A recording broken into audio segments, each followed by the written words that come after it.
Hey guys, Shane, Gabriella Plants here. Wanted to update our Pink Princess care guide because I've learned more in growing and selling these and putting them in all your guys' homes, so I wanted to share some more tips.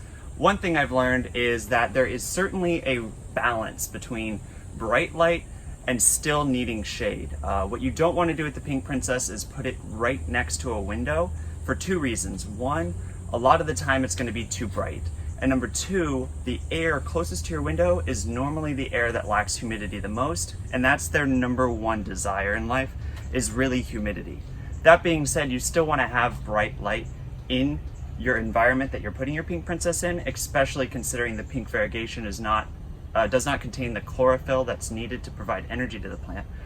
But I did want to go ahead and update that information. One thing I forgot to mention on the lighting is that the Pink Princess need a delicate balance of moderate to moderately high indirect light.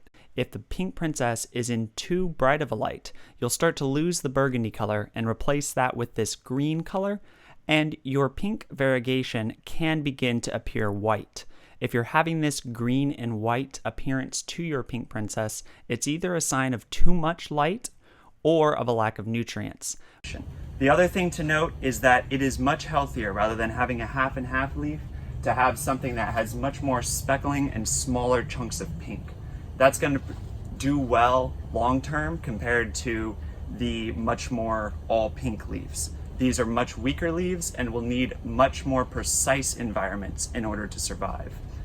A couple other things you guys asked me about a lot on the Pink Princess is what type of soil they need, what type of pests, those types of things. So let's go over that real quick. One, they need high porous soil.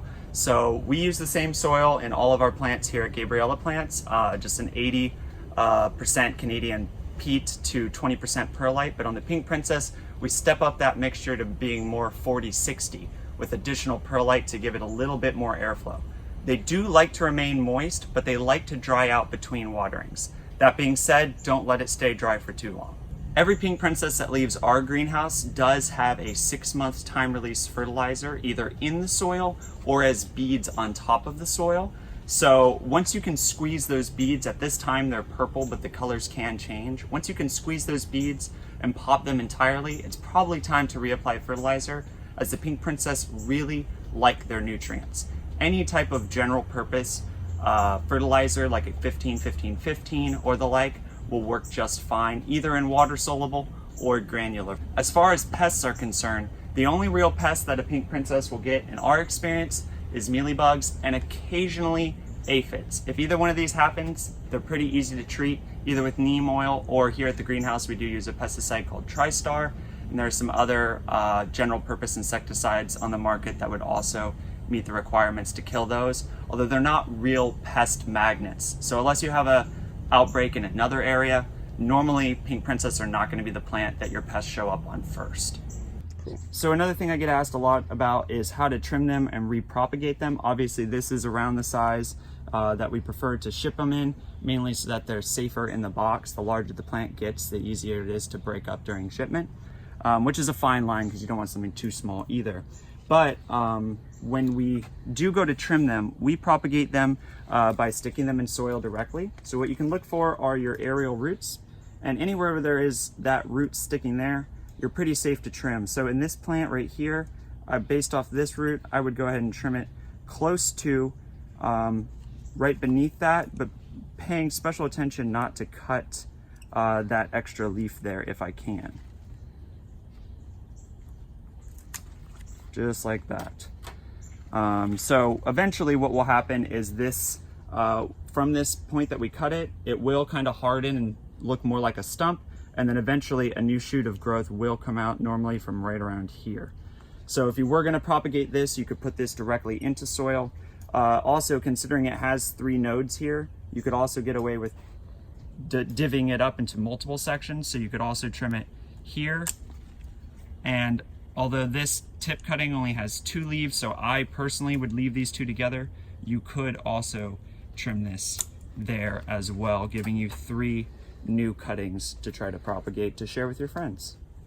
Now I mentioned humidity, but that is something that you're going to see probably be the biggest challenge to you inside of your home.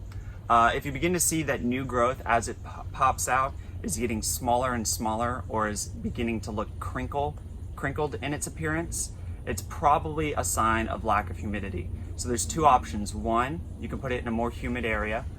Remember your lighting requirements and that kind of deal, but if you have a back patio in a more humid environment like the Southeast or even some of Texas and different parts of the country, you can keep it outside in that higher humidity. They like to stay above 50% humidity. They don't need 80% or anything crazy like a calathea does, but they do thrive off that air moisture. Now, if you're unable to do that because it's in your home or it's in your workplace, you can mist them, but do it sparingly.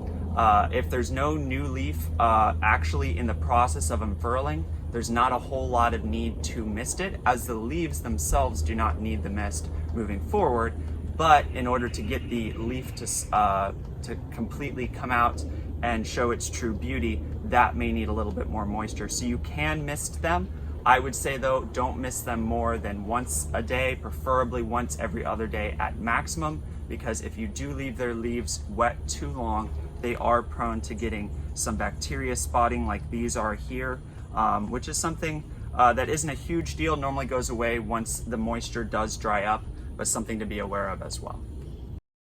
Well, that's a wrap for this updated Pink Princess Care Tip Guide video, but I did want to mention that although we do not have these available in stock right now, we're currently working on fulfilling the people who are waiting on our wait list, which we've closed, so that we can sell them in our normal inventory updates starting sometime hopefully in October.